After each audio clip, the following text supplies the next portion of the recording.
Welcome to Greenable Woodbridge. I am your host, Carolyn Ehrlich. Today, I can't begin to tell you how honored, really honored, when I called you up and asked if you would be on the show and you said yes. I'm like, oh my God.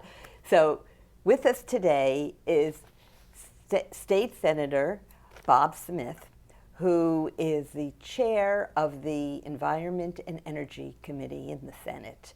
And Senator Smith is probably one of the most impactful, if not the most impactful person when it comes to working with his team, the committee, and the rest of the Senate and the governor and the Assembly, but getting it done and working to save our environment and to stop climate change. And that's a big order.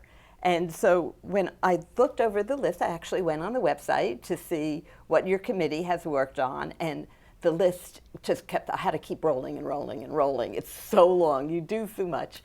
So what we're doing is we're changing our regular half-hour show to have an hour to talk about all the things that you and the state have done to help our environment. So let's start with, I know one of the subjects that you're most passionate about are preserving our natural resources. What have you done with that? Well, first, it's great to be in Woodbridge, and I couldn't have gotten a better introduction if I wrote it myself, so thank you very much for that as well. But open space, farmland preservation, and historic preservation has been a major concern of citizens in New Jersey. And we're now talking about a 50-year-old issue. It's that long. It actually was and is the holy grail of the environment. And I'm happy to report to the citizens of Woodbridge, we got it under control. And not without a lot of feistiness and furor. The citizens may remember that we have had on occasion a number of bond issues in order to fund open space acquisition, farmland preservation, and historic preservation. They usually were on the order of $300 million, $400 million, or $500 million. The biggest, and not that it wasn't a worthy purpose, and it passed every time that it was put on the ballot, but in effect, you were relying on bonding. And one of the things the state of New Jersey has to do is to be more fiscally responsible. We don't need more debt. So during the Christie administration, we put together several different approaches to funding open space, farmland, and historic, and they were all vetoed or didn't make it to the finish line. So towards the end of the Christie administration, we figured it out. In the law and in our Constitution was a provision that provided for 4% of the corporate business taxes that are collected every year to be dedicated to generic environmental purposes. So we put an amendment to the Constitution in the legislature, which passed overwhelmingly in both houses. And the great thing about a constitutional amendment, it doesn't require the governor's signature. Right. It goes on the ballot, and then the voters get their chance to decide on it. So what this constitutional amendment said was that the 4% would be dedicated for open space, farmland, and historic. And it also provided that in 2018, it would go up to 6%. Oh, nice. So the great news for the citizens, or their participation in democracy, is they voted overwhelmingly, 2-1, to pass the amendment to the Constitution. So the most wonderful thing about the session that we've just participated in is that we've gone forward with about $150 million of farmland acquisition, open space acquisition, and historic preservation. So we're back. We don't have to go to the ballot every couple of years with the bonding issue. It's pay as you go. That is so great. It's fiscally responsible.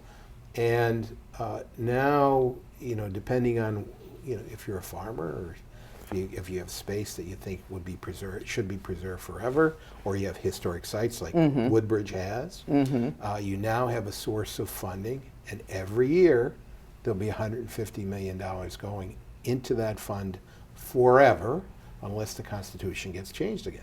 So we That's found the terrific. Holy Grail. You definitely did, Yeah. and to do it without bonding is incredible. It is. That is just It is. incredible. It is. Now, one of the things that we have used, and I know you put this in place, another thing that's coming out of the corporate tax is funding for brownfields and HDSRF grants.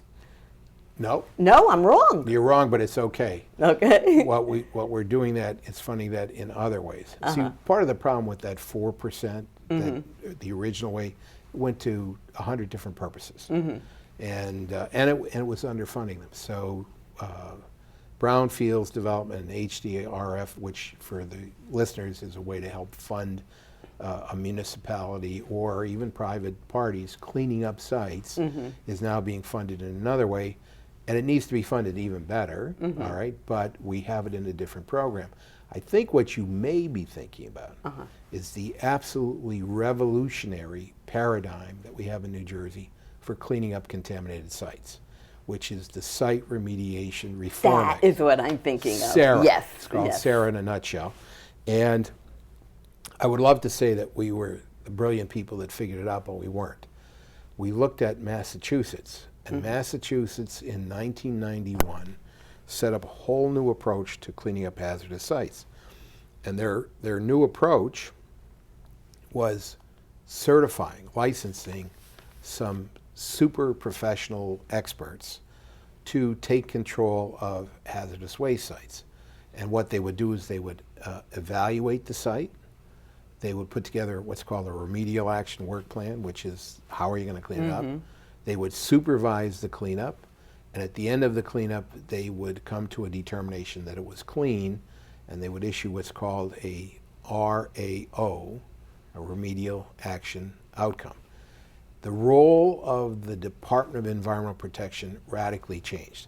Prior to SARA, and SARA is now a decade old, prior to SARA, the model in state government was command and control. So in other words, every time an engineer who may have been working on the project wanted to do anything, they had to go to the DEP and get a decision. And the problem with that is, you know, we have thousands of waste sites in New Jersey. The problem with that is nothing was getting done. So we took the Massachusetts model.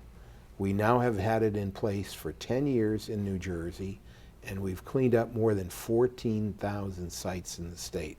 And we're now down to about 12,000 sites. We started with 25,000-ish. And the goal ultimately is to get to the point where you're cleaning up every year as many sites as come in for a cleanup at the same rate, so that ultimately we're going to be down to zero, no zero backlog. And the good news for the citizens, again, is you're taking contaminated land and you're putting it back on your industrial or commercial inventory. Right. And so Tax-ratables. more tax ratables, more jobs, and we're over 14,000 cleaned up. Putting on my redevelopment hat, Okay. it has made our lives so much easier. Right. Because we just, DEP is now working with developers and with the towns. Right. And making sure it used to take so long. The process was crazy. Right. Once we had the General Dynamics site started before the SARA came in place, Right. and it just wasn't moving anywhere. And that was it was a factory that had a lot of contamination.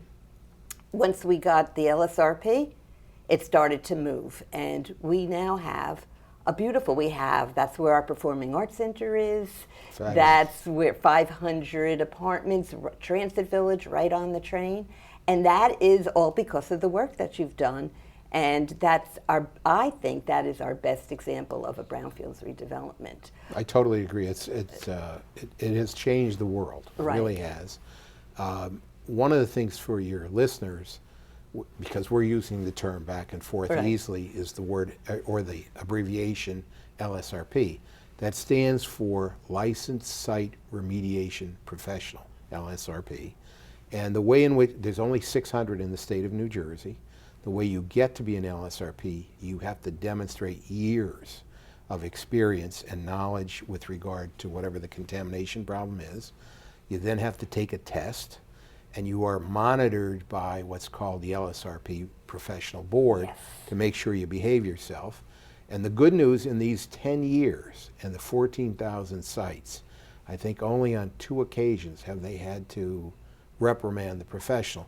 If for some reason the professional doesn't behave properly, then they can undo the RAO, the remedial action outcome, and now go back into cleanup mode. And the DEP does audit these sites to make sure that they have been properly cleaned up. But this whole profession has acted wonderfully. These professionals have done a great job for New Jersey. Right. So it'd be great if some of the other things that DEP monitors could follow this similar, model. Yeah, yes. A little bit of outsourcing right. with auditing to make sure everybody's behaving. Right. Yeah, and by the way, we just did, after the 10 years, an update on SARA. So we went through what amounted to about a 50-hour stakeholder process, because after 10 years, you know, there's always going to be some tweaks. So we made the tweaks that were necessary to make it even a better program. Right. So the mayor talks about all of our pilots and the redevelopment that we've done, and that's all because almost all of it is remediation of brownfields and making this land developable. Yes. And so when you talk about ratables coming in, we've built schools, we've built fields, we've given a lot of money back to our schools and to our citizens to really upgrade Woodbridge. So it's been a tremendous program, but also, and we can't forget this, it's also cleaning up New Jersey. Yes. So if you were living, it's not all about next money. to, it's not always about money. If you were living next to one of these sites, you now have that material properly cleaned up. Right. And now you're not living with it anymore. It makes the value of your property better, back to money again, but it also means that it's healthier for everybody. Right. Yeah. So Woodbridge is actually, we're down to some of our most challenging brownfields, and that's what we're working on, and once again, great cooperation from DEP. Right, and by the way, one of the things that's in the law is if you don't cooperate, you now go under DEP oversight. They can order cleanup, and if you're a non-cooperative property owner, you get to be charged 3 times for the cost of the cleanup. Right. So we're getting our act together pretty well in the cleanup area. And we're cleaning up. Yeah, it's good stuff. That is terrific. It really is. Now, let's jump off the land for a while. Sure. Because in this last session, you passed something that I know was very important to you and to your members, and that was the electric charging. EVs. EVs. All right, and you have to put this in the big picture, and then I'll tell you what the bill does. I think everybody understands we have a global climate crisis. Look at Australia, look at the melting ice caps, look at the rising sea levels, look at Storm Sandy. I mean, how many times do we have to be slapped in the head to know we've got a serious problem? And the problem goes back to our emission of carbon dioxide. Carbon dioxide is and every time you burn something, there's carbon dioxide. When we breathe, we emit carbon dioxide, all right? And the average citizen does more than a ton of carbon dioxide just through their car use, all right? Because automobiles, trucks, burn fossil fuels. So if you're burning oil, you're generating carbon dioxide. So the transportation sector, your automobiles, we've met the enemy and it is us. The transportation sector generates 50% of the global climate change gases today in New Jersey. So what you're trying to do with electric vehicles is a whole bunch of things. Number one, to no longer burn fossil fuels. I mean, I would like to be, well, first of all, I'd like to be sitting here 10 years from now under any circumstances, but I'd like to be here 10 years from now and say that we have most of the transportation vehicles in our state electric. And then you want to make sure the electric comes from non-fossil sources. And I'm sure your audience is aware that we've just led a contract for 1,100 megawatts of offshore wind. Right. We did a nuclear power plant subsidy, which is not quite as popular, but it's non-fossil fuel again, all right? And it right now generates 40% of our electricity. And we have tried over the last 10 years to be very stimulative of solar energy. So we're building our non-fossil fuel generation of electricity in the state. So if you now get cars to be EVs, electronic vehicles, you take that 50% of the carbon dioxide that's going into our atmosphere off the table. All right, and there's unintended benefits. One of the things that'll knock you out is that you pay half the cost of transportation if you have an EV for fuel. If you compare the cost of fossil fuels to the electric charging, one half. I didn't realize that. Huge. That's incredible. It's a huge saving. So, and right now, the cost of EVs, well, if you're buying a Tesla, they could be humongous, right?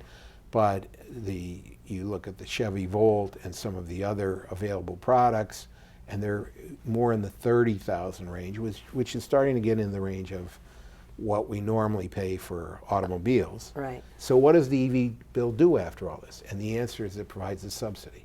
It's going to have a rebate. It's a rebate program, and it's not for the Teslas. It's not for the high-priced cars. It's for the lower-range cars. Oh. So we're encouraging citizens of modest means, like you and me, Right. to buy EVs. The rebate can be up to $5,000 per car. Nice. Yeah, and it's on the hood, meaning that you buy it at a New Jersey dealer, you fill out the forms, you get the $5,000 rebate. There's also a federal tax credit on EVs, and I think that's on the order of another $5,000 or $7,000. So you're now starting to get these into a very, very modestly priced car. So what do you have to do? Well, you can plug this if you have a garage, or even if you don't have a garage, you have some kind of an electric plug. You can plug it in and allow it to charge overnight. Right. If you don't want to get into a faster charger, but you can actually use house circuitry, or you can do some revisions to your electrical circuits, and now you're going to save half of the cost of your gas for the life of the car. Wow. It's stunning. It's absolutely stunning. So and by the way, the bill provides for $30 million a year for the next 10 years. All right, we already have $30 million in the current budget, but we'll have that to stimulate the EVs. Program will be overseen by the Board of Public Utilities. And it comes out of the Clean Energy Fund? And it comes out of the clean energy money that we have now, some of which is diverted for other purposes. Right. But it's the right source of the money, and it's also what our citizens bought into. When we did societal benefits charges, it was all about trying to make our electric usage more efficient and do better things for the environment. So the money's coming from the right place. It also can come from RGGI, the Regional Greenhouse Gas Initiative. Can you explain that? Sure. And by the way, we just passed a bill to modify it. You may remember under the Christie administration, he literally pulled the plug, okay? Which is a shame. Because the other pity. 10 states that were in RGGI, their economies have done well, and they've gotten new electric infrastructure, done a whole bunch of things. But what it basically is a very soft cost of carbon approach to the energy problem. And what it means is that you're allowed to emit, and the number gets smaller and smaller every year, a certain amount of carbon dioxide, but you have to pay for it. All right, so your utilities have to put a vigorish, a little extra on, and they have to pay it into the RGGI funds. We can then use the RGGI funds for energy efficiency and/or climate change initiatives. So we're back in RGGI. It took a year and a half, mainly because the other states said, well, you went away, and why should we allow you back? But we're now back in. The bill that we just passed reformed what happened with Chris Christie. And what it says is the governor cannot unilaterally pull the plug. Good. You can't get out of it without going through the legislature. Because if that had been in place, Never he would wouldn't have been happened. able to do it, and we would have been in RGGI for the last 10 years. Right. So that's... And who knows we probably would have charging stations on every corner. Yeah, and by the way, money. there's also in this EV bill, there's also the potential for a rebate of up to $500 for any homeowner that has to modify their electrical system to charge the cars. That's amazing. Yeah. Yeah. I mean, it's been pretty well thought out. Right. And, you know, I'm hoping, like I said, I'm hoping to be Yeah. seeing you in 10 years saying, wow, We did it it. really succeeded. Yeah. Right. Yeah. And in a town like Woodbridge, where not only do we have all of our own cars, we have every highway. We take pride in having every highway go through Woodbridge. And it does. And it does, but it's, you know, it's bringing a lot of pollution as they drive Yes. through. But Which your you wouldn't service have stations, if you had the EVs. the service stations on the Parkway and the Turnpike, I believe, are getting the charging stations That if is they don't cor- have them already. That is correct. They're underway. Mm-hmm. They're in the Turnpike and the Parkways planning, and they're starting to make modifications. So, yes, that will be there. And by the way, that brings up a good point. One of the reasons that EVs have been a hard sell is what is called range anxiety. Yes. And what that means is that if you own an EV, you're concerned that you're going to go someplace and you're not going to be able to get back. Right. So first of all, when the range on these cars, when they're charged, fully charged, are somewhere between 250 and 300 plus miles. Okay, so I mean, just a little planning will make sure you're good. You got everything you need to Right. get back home. But one of the things that we are doing also, we've given direction to the Board of Public Utilities that they need to get the charging stations everywhere. And by the way, we may also have legislation requiring in larger office, warehouse, or residential Beautiful. projects, all right, that Very it becomes a requirement. And by the way, you want to put it in your master plan, you know, I mean, not telling you how to do your business, but you know, making provisions for it so that it gives you other tools, you know, at the local level. So the issue on the charging side, though, is what is the extent that utilities will be involved in the infrastructure as opposed to private vendors, the private sector. And the reason that it's an issue, more charging stuff ended up being out of the bill than in the bill. And the reason for that is that there is concern on the part of policymakers that all the charging infrastructure will be done by utilities, and that will mean they want to put it in their rate base. And you know that utilities get an 11% VIG on any capital construction that they do. And yes, I think they have to be an essential part of the charging structure issue, but maybe not all of it. You know, one model has utilities bring the charging lines to a facility, and then the private vendors actually doing the infrastructure inside the building. But it's to be determined. And Right. we've left that in the hands of the Board of Public Utilities, and I'm sure they're going to put the right rules and regulations and accept the right rate case or modify whatever rate case a utility will put before them. Nothing is ever simple. Never simple. Never No, simple. our society is very complicated. Right. And And- changing behaviors, whoa, Yep. very difficult. Yeah, but you're doing everything you can to help change the behavior. We are. You absolutely are. And I know DEP has grants for municipalities to do charging. To do their planning Right. and hopefully implement it through your development regulations. Right. Yeah. So that's all very exciting, and you're making it so that the average resident, people like me and you, can actually afford to get an electric car, and it almost is stupid not to. If you're saving half the cost of the fuel, Right. think about every time you go to the pump. So when I got my last car, and it's an Escape, and I said, and it does have some mileage things on it, but I said to the dealer, and I'm not a big driver. I like maybe 5,000 miles over the 3 years that I have the car. And I said, I'm Miss Sustainability in Woodbridge. How can I be driving a car like this? And he said to me, you don't drive enough to make it worthwhile for you to do it. Because when I'm not at work, I'm walking.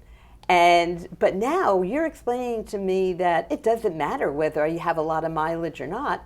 It makes sense for me and people like me Yep. to get that electric vehicle. Well, and again, it's not just about the money. Right. Every time you take tons of not just carbon dioxide, but you get hydrocarbons and nitrogen oxides out of a tailpipe when you burn fossil fuels, all of which can be very bad for your health. You're also having a positive health impact and benefit to your citizens. All right? I mean, how many people out listening to this have asthma or emphysema or other pulmonary issues? You're going to be doing a lot to help them as well. And they could be family members. I wish we could get our school buses to be electric. There's a bill. There is a bill filed yesterday, and I think it's Assemblyman Benson to provide funding for the electrification of school buses. That is wonderful.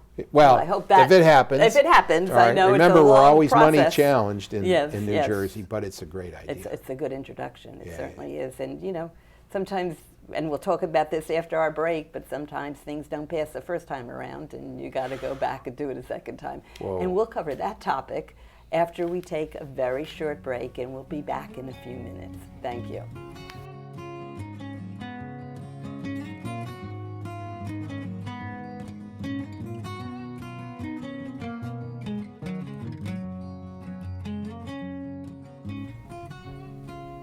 Welcome back to Greenable Woodbridge. We are having a fascinating conversation with Senator Smith, and there's still so much more to talk about. And I want to go to one of your favorite topics, one of the things that you rightfully are so proud of having been a part of. And this started with Woodbridge's own Mayor McGreevy when he was the governor. Correct. So let's talk about the Highlands a little bit. So, I'm sure our listeners are aware that we have special areas of the state. So, for example, the Pine Barrens, which was done under Governor Byrne, 1,000,000 acres of land that's preserved because underneath it you have the Cohansey Aquifer, literally billions of gallons of clean water. So that's in preservation mode. Can we get that to Newark? No, I'm only joking. Well, one of the things about groundwater is you try not to Right. deplete it so Right. much, all right? Yep. Because it's a debt that takes thousands of years to be paid back. So anyway, we have that as a special region. We have the Meadowlands as a special region. We have those towns that abut the Delaware Raritan Canal as a special region. And when I say special, they have unique development regulations. So back in 1904, the Department of the Interior issued reports that motivated Governor McGreevy to try his best and ask the legislature to do it to preserve the Highlands area of the state. Now, the Highlands are in northwestern New Jersey. It involves 7 to 8 counties, about 700,000 acres of land. Wow, and you'd huge. say, why would you preserve this area? And the answer is that it's the source of the water supply for half of New Jersey. That's My where. goodness. That's And where. that's where, the impact right. on us. And one of the when we say preserve, we're not saying there won't be a leaf that falls from a tree kind of preservation, but reasonable overlay on development regulations. And the reason you're concerned about development regulations is that development has its own environmental impacts. You need water supply, you need sewage treatment plants, there may be emissions from the plants, there's certainly all of the things that are associated with cars and trucks and whatever, which impacts water quality.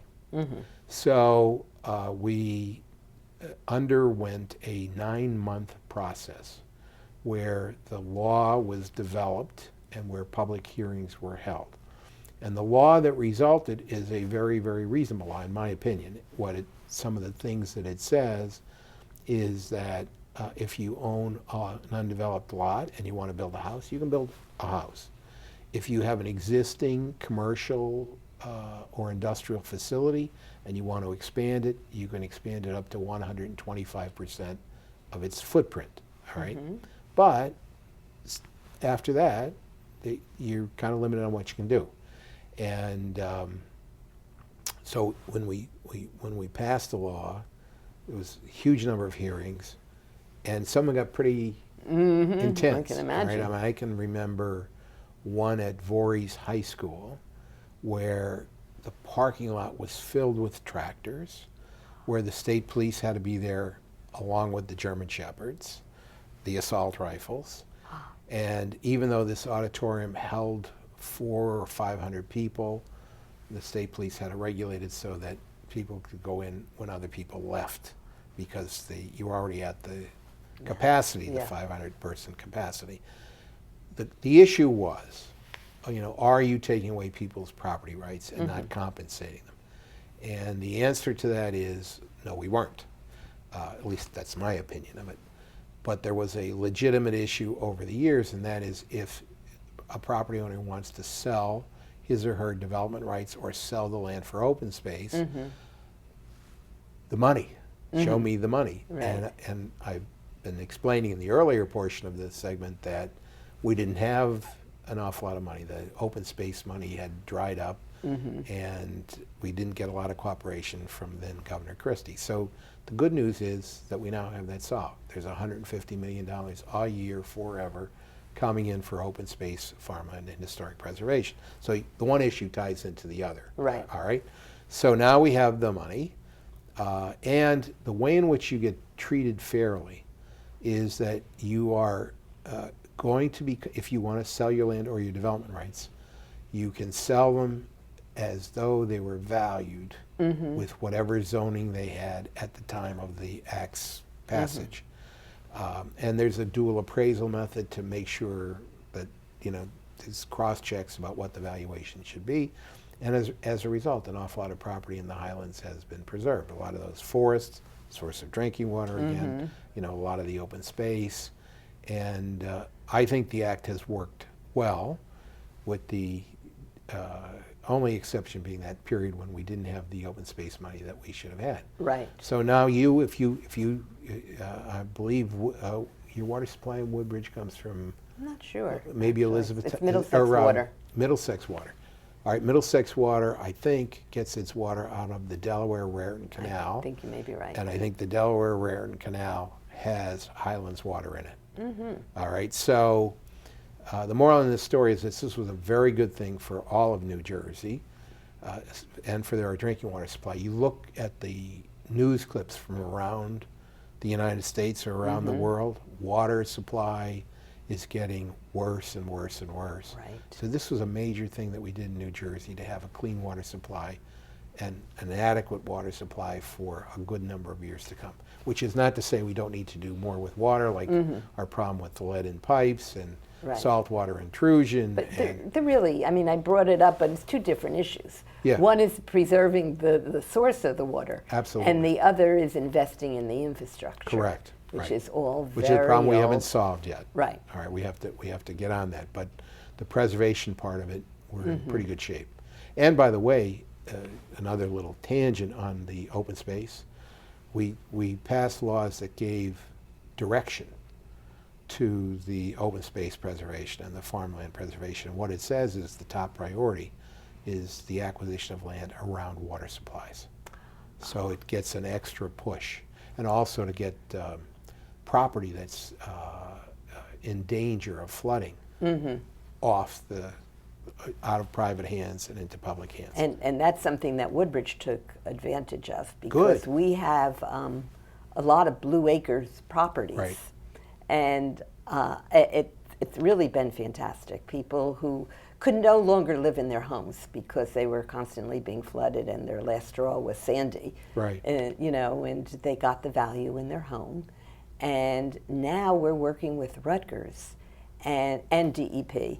And they're putting trails in, and we're putting in rain gardens and bioswales and all kinds of passive recreation and flood mitigation things, so stormwater management. Kudos to Woodbridge. Yeah, we like being a model of things, and this Absolutely. is an area where we have been a model. Right. And we're very, very thankful for the Blue Acres program, because otherwise we would be there, right? Right. And you have other things that you've done with stormwater.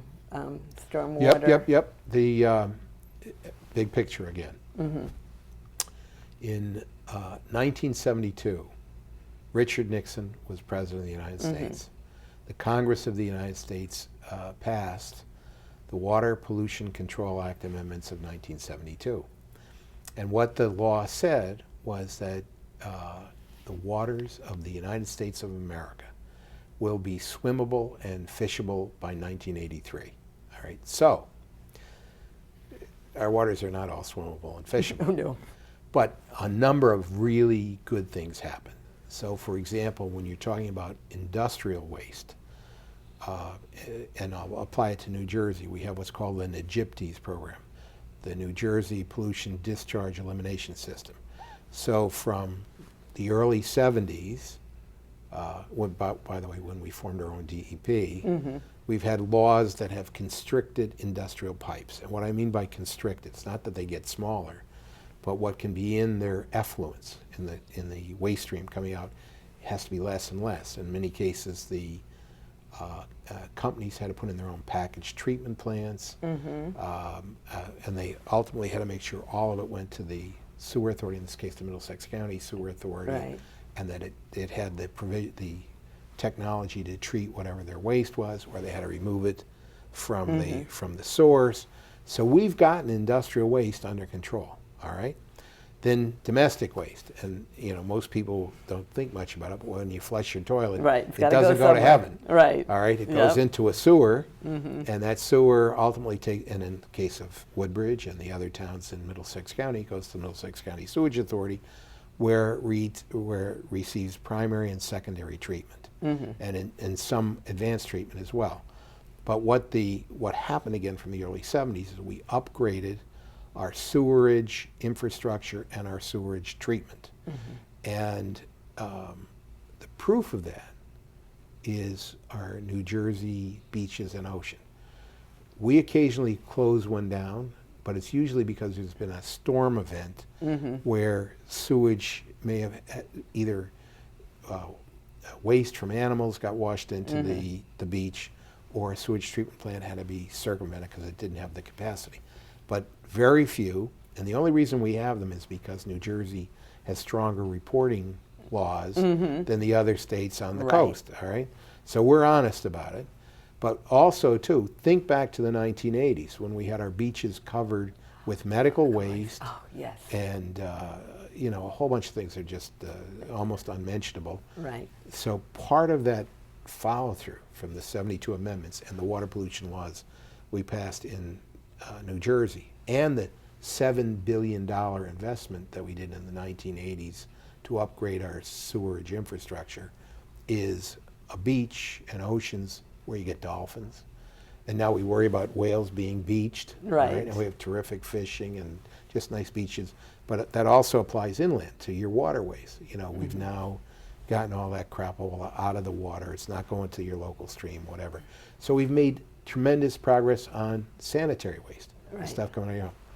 The frontier, the frontier that's not addressed so well is stormwater. Every time it rains, it doesn't rain pennies from heaven. Right. All right? Everything that's on the ground, the heavy metals from your cars, the greases and oils, anything that's on that parking lot, trash and litter, gets washed into the nearest stream or water body. And it's not treated. It also causes more stream bank erosion. So stormwater is the frontier. Now, again, I don't want to beat up on the old governor too much, but we passed during his term a stormwater utilities bill, which he vetoed. And this year we passed a stormwater utilities bill, which the other party called a rain tax. Right. Silly. It's welcome to Yeah. environmental issues. Stormwater utilities are not a crazy idea. We have them in over 1,500 jurisdictions around the country. Right. They're a mechanism to solve problems. So the way a stormwater utility works, if you're a property owner with a large impervious surface, like a shopping center, an office park, etc., the stormwater utility is allowed to collect a small, vigorish, little money, and that money is dedicated to infrastructure. And what happens is stormwater utility begins to lay out the priorities for the town. Where do we have the biggest problem? That's the first problem we'll attack. And now you start going after them one at a time. You don't need new administrative infrastructure. If you have a water utility or a sewer utility in your town government, that works fine. If you don't want to do it and have the county do it as a county utility, you can do it that way. So this is not about adding jobs. Right. It's about getting that problem solved. And like I said, there's over 1,500 stormwater utilities in America. Right. So anyway, we passed the bill. The DEP is supposed to put together a model regulation to form one. And I'm hoping that all the towns, especially towns with big stormwater problems, take it up and use it as a way to solve the problem. And by the way, in New Jersey we have serious combined sewer problems.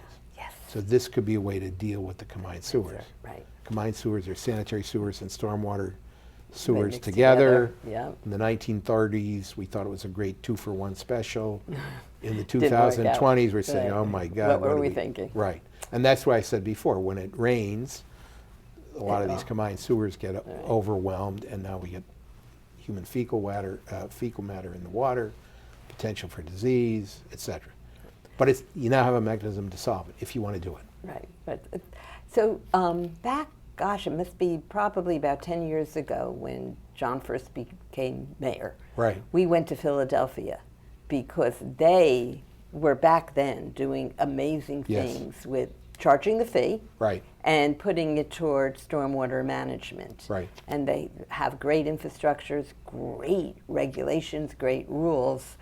And we haven't done that yet, maybe added an extra tax, but what we do is as we get new development, our engineer he reviews it all and he makes sure that everybody is taking care of that stormwater management and that you're not worried about the people who live downstream from you Right. and where the water is going. So we're actually better off with our new development Yes. than the old development. Absolutely. Right. Absolutely. And I see this all the time. What people don't realize, the current law, not the stormwater utility law, but the current law in New Jersey, when you have any development before a local planning or zoning board, with regard to stormwater, they have to demonstrate that there will be less water coming off the site post-development than pre-development. Right, and that's why we're seeing retention basins, detention basins, and all of that. And then Yeah. we're doing it on our municipal property too. Right. Right. You got to set the example. Exactly. Yeah, it's all good. Right. So, and we're also very concerned about resiliency Yes. because we have a lot of waterways going through Woodbridge. Yeah. And We need to be concerned. yeah, This climate change thing is real.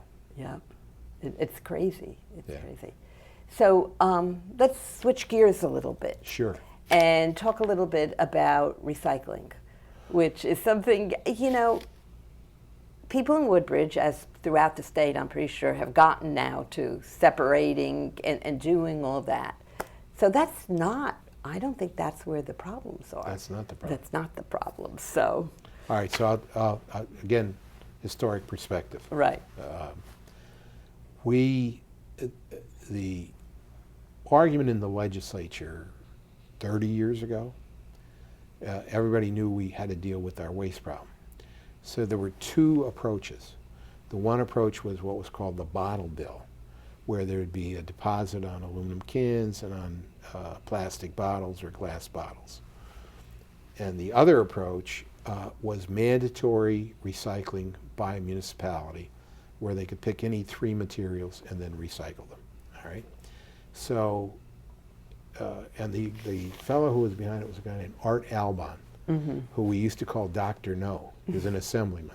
He was an engineer. It was Dr. No because he voted no on every bill, with the one exception, the recycling bill that he did.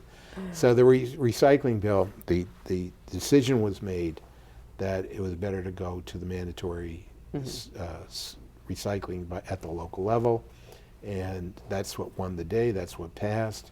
So we recycled. It happened everywhere, and then systems were set up for selling the recycled materials and hopefully making as much money as it costs to do it.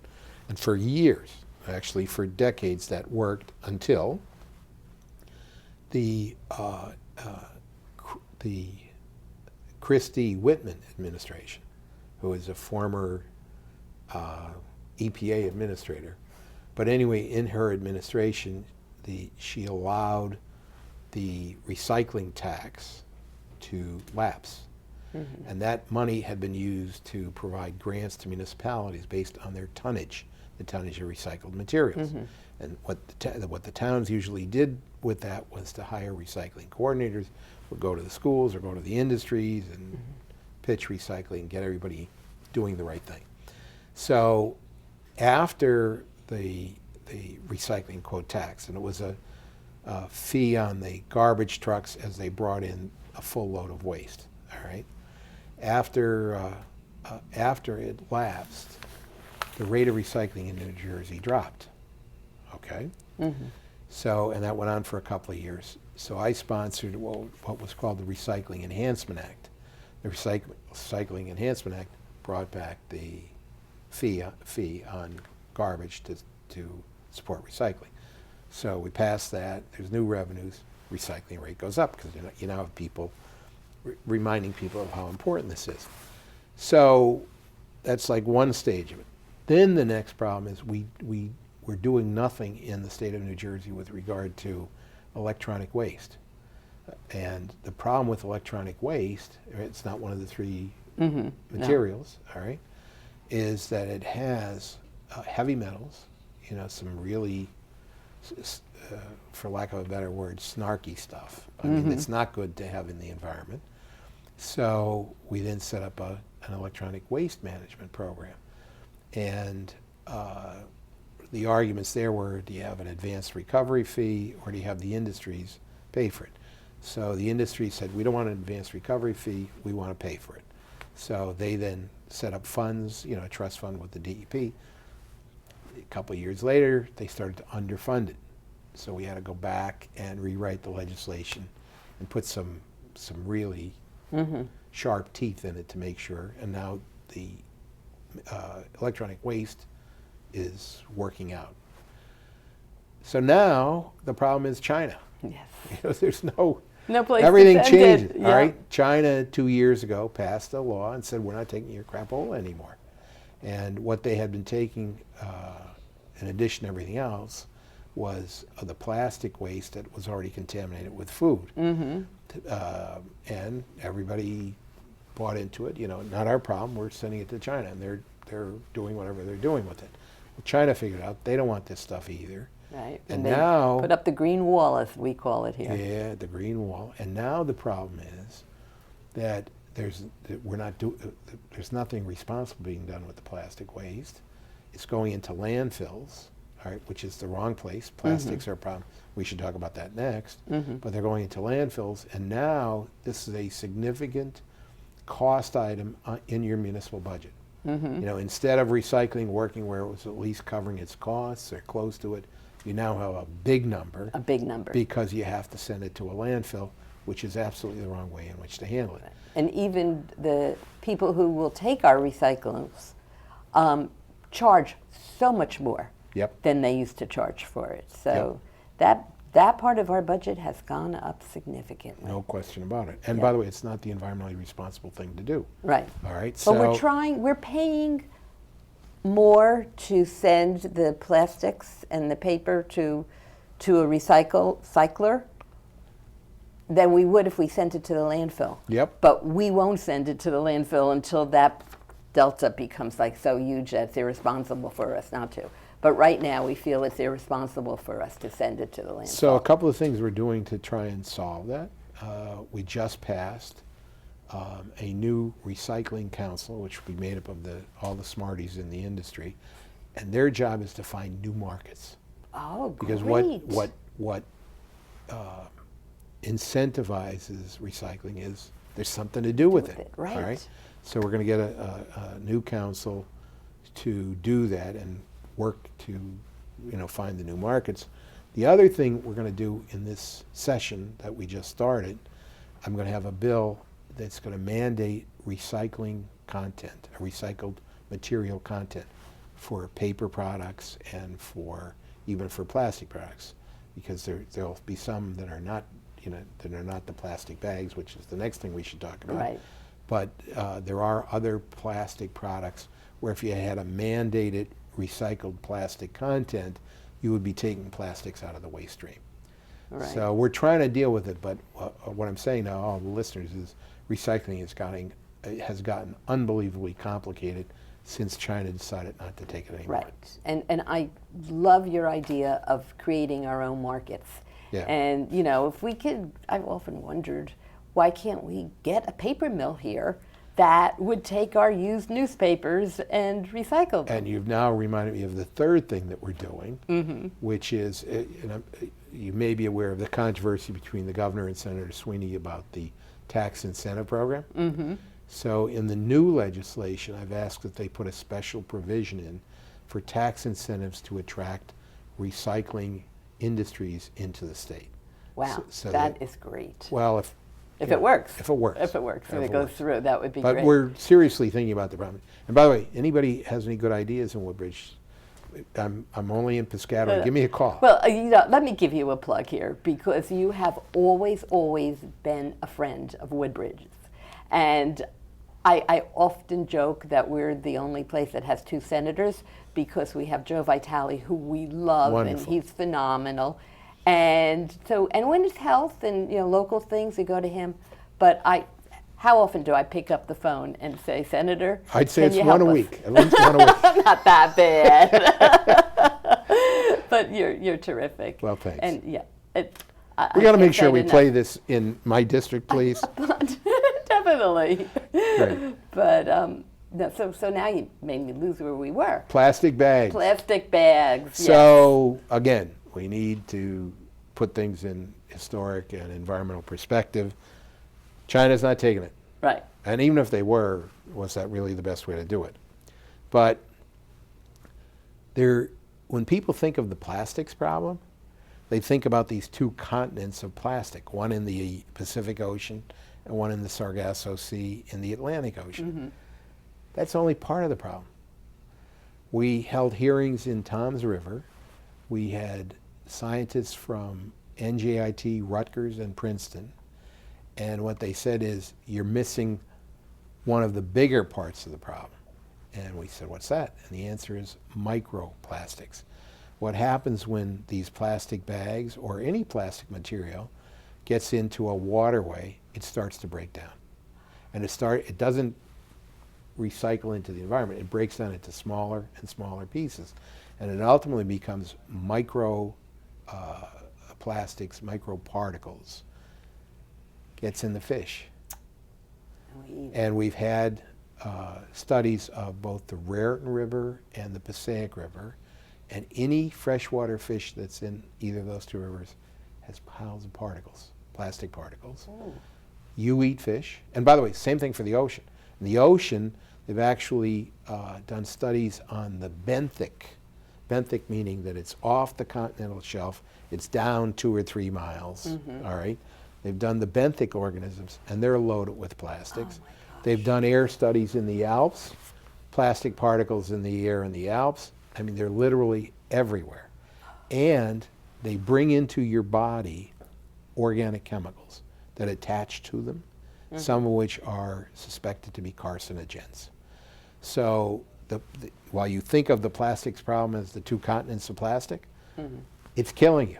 It's getting into your body. If you eat fish, and any kind, shellfish as well, you're getting plastics into your body with all the chemicals that come with them. So we've got to reduce, hopefully ultimately eliminate, but we've got to reduce the plastics in the environment.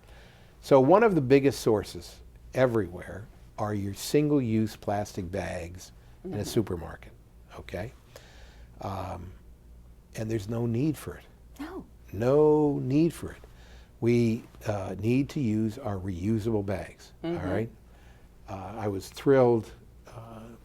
I got our grocery order on last weekend, and I was thrilled to see 2 things. First of all, the lady next to me who had all of her, who was a senior, brought all of her reusable bags in. That would be me. Well, it was a good thing. Yeah. And then the supermarket had on the checkout counter a stand with reusable bags, which they were selling for 99 cents. All right? Reasonable. Reasonable price, but it also had the ShopRite logo on it, so We can handle that. I think they should be giving them away, but that's just my prejudice. So we're trying very hard to get single-use plastic bags out of the environment because I think they're low-hanging fruit. Mm-hmm. To get styrofoam containers out of the environment, Mm-hmm. and to reduce the use of plastic straws.